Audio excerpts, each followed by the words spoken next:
नमस्ते। आज मैं बात करने जा रहा हूँ दुर्गा चालीसा की कुछ पंक्तियों के बारे में, जिसके बारे में मैंने एक शॉर्ट वीडियो भी बनाया था, जिसमें मैंने बताया था, प्रेम भक्ति से जो यश गावे, दुख दारिद्र निकट नहीं आवे, ध्यावे तुम्हें जो नर मन लाई, जन्म मरण ताको छुट जाए। यानी प्रेम और भक्ति पूर्वक जो आपका यशगान करता है, दुख और दरिद्रता उसके निकट नहीं आते। इसके अलावा ध्यावे तुम्हें जो नर मन लाई, जन्म मरण ताको छुट जाई। जो आपका ध्यान करता है वो जन्म मरण के बंधनों से छूट जाता है। अब मैंने पिछले वीडियो में, शॉर्ट वीडियो जो था, उसमें ये भी कहा था कि मैं बताऊंगा कि ये होता है तो कैसे होता है। आज मैं उसी विषय पर आने जा रहा हूँ। तो शुरुआत करते हैं। प्रेम भक्ति से जो यश गावे, दुख दरिद्र निकट नहीं आवे। यानी माता का जो प्रेम और भक्ति पूर्वक यशगान करता है। देखिए, दो चीज होती है। एक चीज होती है नॉर्मली सुनना, और दूसरी चीज होता है उसको फील करना।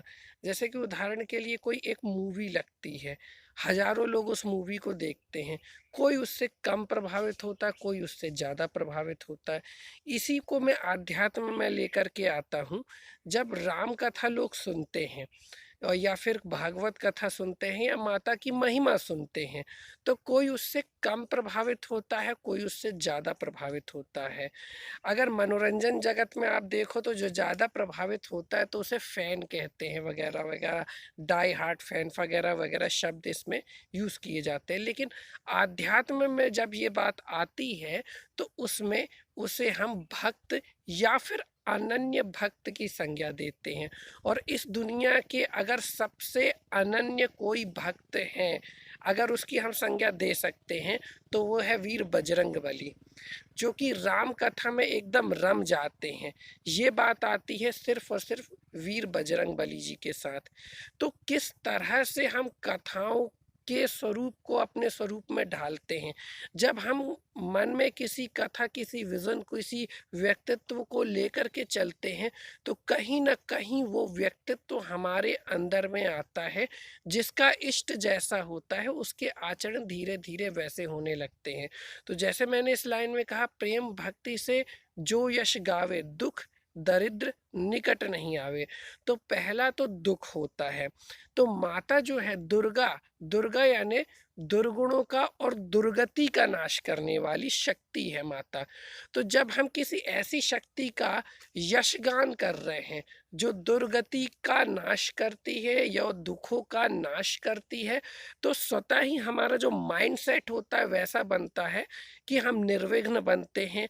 न केवल हम स्वयं के दुखों को दूर करते हैं, बल्कि दूसरे के दुखों को भी दूर करते हैं।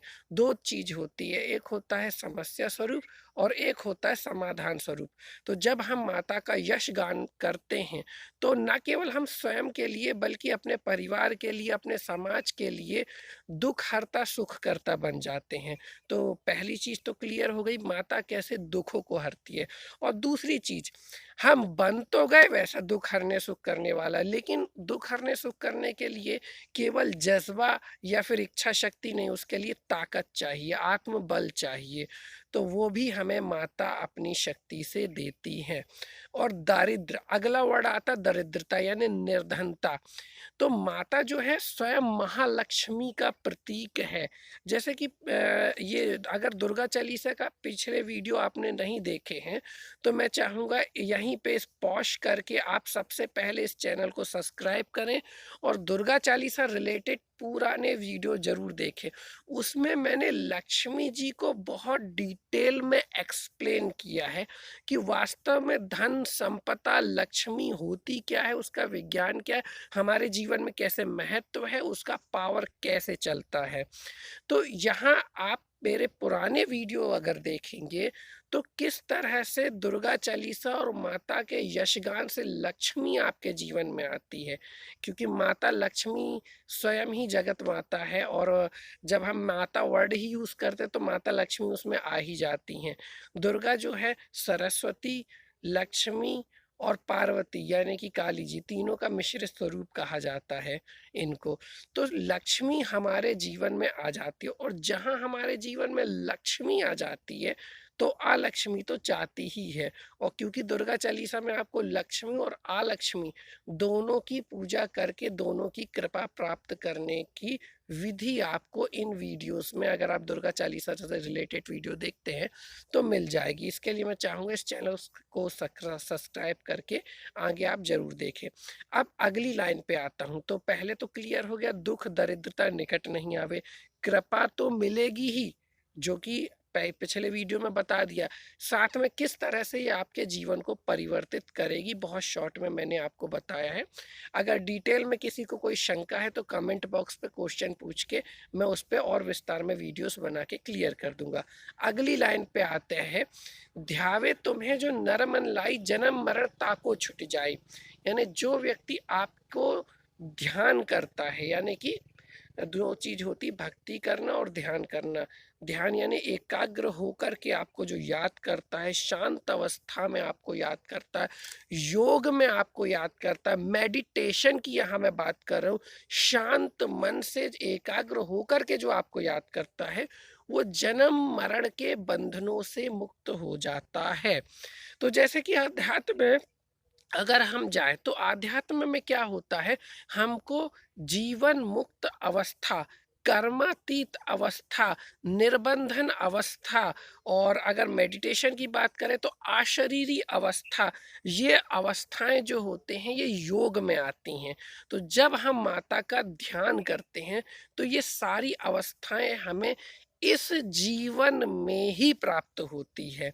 अब जैसे देखिए पहला क्वेश्चन आता है कि ध्यावे तुम्हें जो नर मन नाई, जन्म मरण ताको छुट जाई। यानी वो जन्म और मरण के बंधनों से मुक्त हो जाएगा, यानी उसका पुनर्जन्म नहीं होगा, वो मोक्ष की प्राप्ति करेगा, वो माता के चरणों में जाएगा, माता के लोक में जाएगा। ये तो हो गई मरने की बातें। अभी इसको मैं उठा के रखता हूँ किनारे, क्योंकि यहाँ मैं ये बात नहीं करने वाला हूँ कि मरने के बाद क्या होने वाला है। मैं बात करूँगा इस जीवन की। इस जीवन में रहते, बहुत आसान शब्दों में अगर एक्सप्लेन करूं तो पूरी तरह से टेंशन फ्री होना, तनाव मुक्त होना, निश्चिंत होना, हल्का होना, चिंता मुक्त होना, ये अगर आप चाहते हैं तो मेडिटेशन के जरिए, चाहे आप मंत्र जाप करके करें या फिर माता की तस्वीर को देख कर कर या त्राटक विधि से करें, कैसे भी करके अगर माता का आप ध्यान करते हैं तो सारी टेंशन आपकी चली जाएगी, जिसे हम इस जीवन में रहते हुए जीवन मुक्त अवस्था कहते हैं। तो ये तो हुआ जन्म मरण से परे माता कैसे हमें करती, क्योंकि माता हमें आत्मा रूप में एकाग्र कर देती कि मैं ये शरीर नहीं, मैं एक आत्मा हूँ। इस शरीर के बंधन से मुक्त इस जीवन में रहते हुए माता हमें करती है। तो वो कैसे होगा, उसके लिए एक ही विधि है कि आपको माता का ध्यान करना होगा। और अगर आप ध्यान विधि भी जानना चाहते हैं तो कमेंट बॉक्स में आपकी डिमांड का इंतज़ार रहेगा। तो ये तो दो लाइनें मैंने बहुत अच्छे से एक्सप्लेन की। अगर तो भी कोई डाउट है तो आप क्वेश्चन पूछ सकते हैं। आगे मैं योगियों के बड़ी शक्ति माता कैसे होती हैं वो मैं बताऊंगा। माता की महिमा को ज़्यादा से ज़्यादा फैलाने के लिए इस वीडियो को लाइक कर ज़्यादा से ज़्यादा शेयर करें। जय माता दी, हर हर महादेव, धन्यवाद।